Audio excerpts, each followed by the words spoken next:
खारगे जी, लालू जी, रबड़ी देवी जी, अखिलेश यादव जी, तेजस्वी जी, सीताराम येचुरी जी, D राजा जी, दीपंकर जी, केसी वेणुगोपाल जी, अखिलेश प्रसाद सिंह जी, तारिक अनवर जी, शकील खान जी, गठबंधन के वरिष्ठ नेता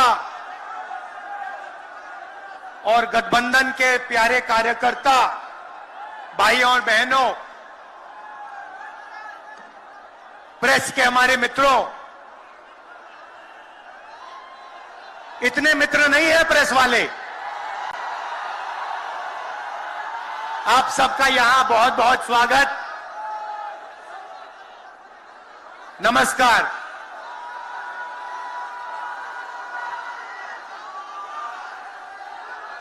देश में जब भी बदलाव आता है वो बिहार में तूफान शुरू होता है। यहां से तूफान बाकी प्रदेशों में जाता है।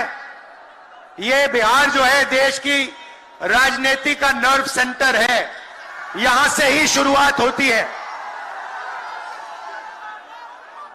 आज देश में विचारधारा की लड़ाई है।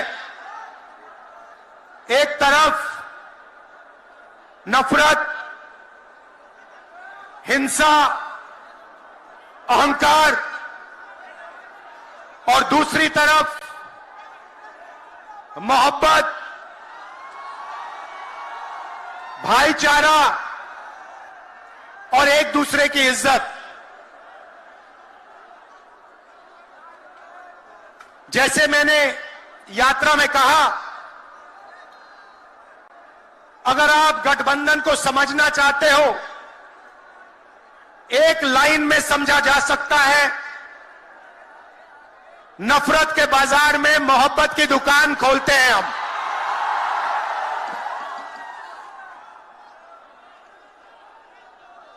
इस देश में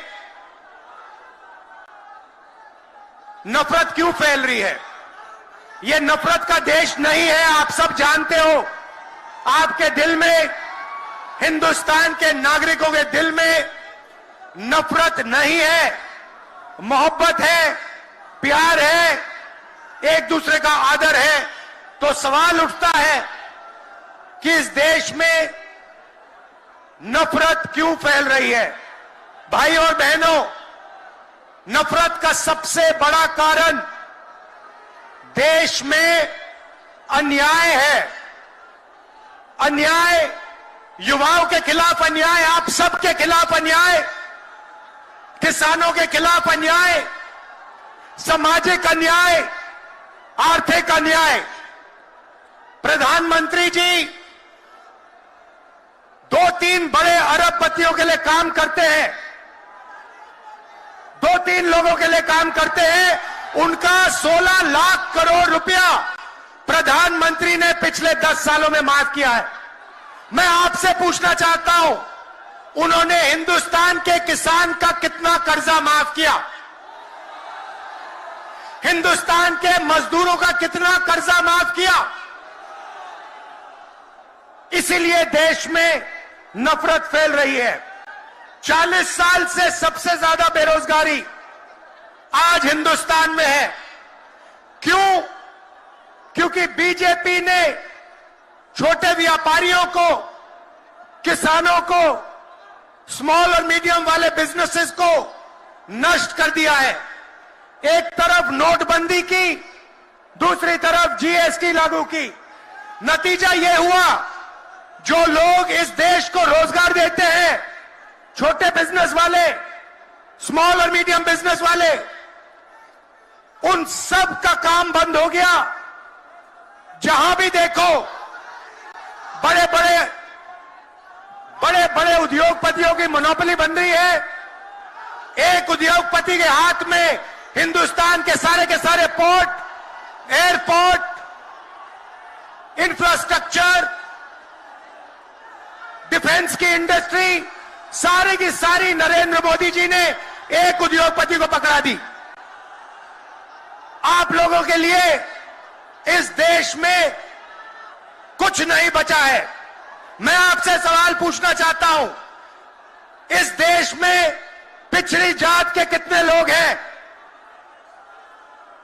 कितनी आबादी है पिछड़ी जात की? 50%। 50%। दलितों की कितनी आबादी है? 15%। आदिवासियों की कितनी आबादी है? 8%। कितनी बनती है भाई? कितनी होती है? 73% अब देखिए,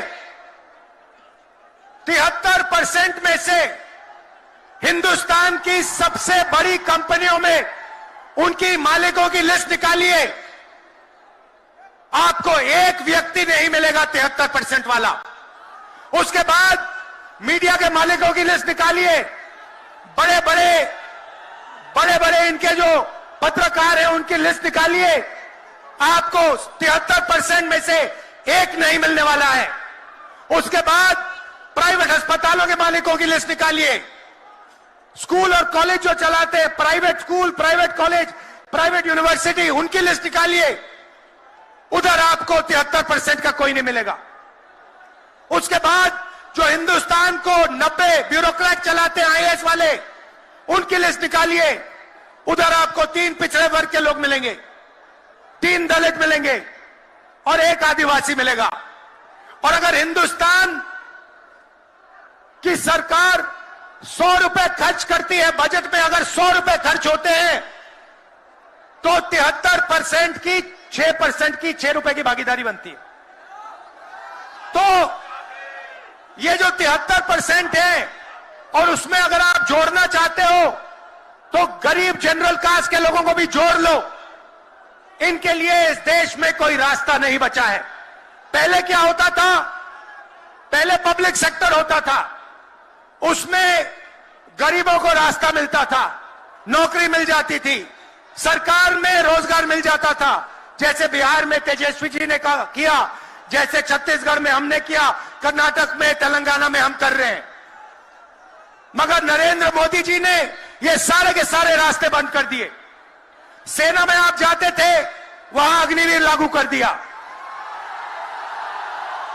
अब देखना, अग्निवीर लागू किया, और अग्निवीर में पहली बार इस देश में 2 तरीके के शहीद होंगे। एक शहीद होगा, उसको शहीद का दर्जा मिलेगा, उसे पेंशन मिलेगी, उसे कैंटीन मिलेगी, और उसे गांव में, शहर में आदर मिलेगा। दूसरा शहीद होगा, अग्निवीर होगा, वो शहीद होगा, उसे शहीद का दर्जा नहीं मिलेगा, उसको पेंशन नहीं मिलेगी, उसको कैंटीन नहीं मिलेगी, और उसको ट्रेनिंग भी सही नहीं मिलेगी। एक तरफ चाइना के सैनिक, पाकिस्तान के सैनिक सालों की ट्रेनिंग लेते हैं, और हमारे युवाओं को नरेंद्र मोदी 6 महीने की ट्रेनिंग देने के बाद उनके सामने खड़े करने की कोशिश कर रहा है। नतीजा आप जानते हो। मैं ज्यादा नहीं बोलना चाहता हूं, क्योंकि लालू जी को बोलना है। ये देखो, लालू जी को बोलना है, मगर मैं सिर्फ ये कहना चाहता हूं, बीजेपी के लोगों को गलतफहमी में नहीं होना चाहिए। हम लोग बीजेपी से, आरएसएस से नहीं डरते। हमें कोई फर्क नहीं पड़ता। हम देश के लिए लड़ते हैं, हम देश के लिए मरने के लिए तैयार हैं, और हम बीजेपी को, आरएसएस को यहां से हटा के इंडिया की सरकार बनाकर दिखाएंगे। आप सबका दिल से बहुत बहुत धन्यवाद। नमस्कार, जय हिंद।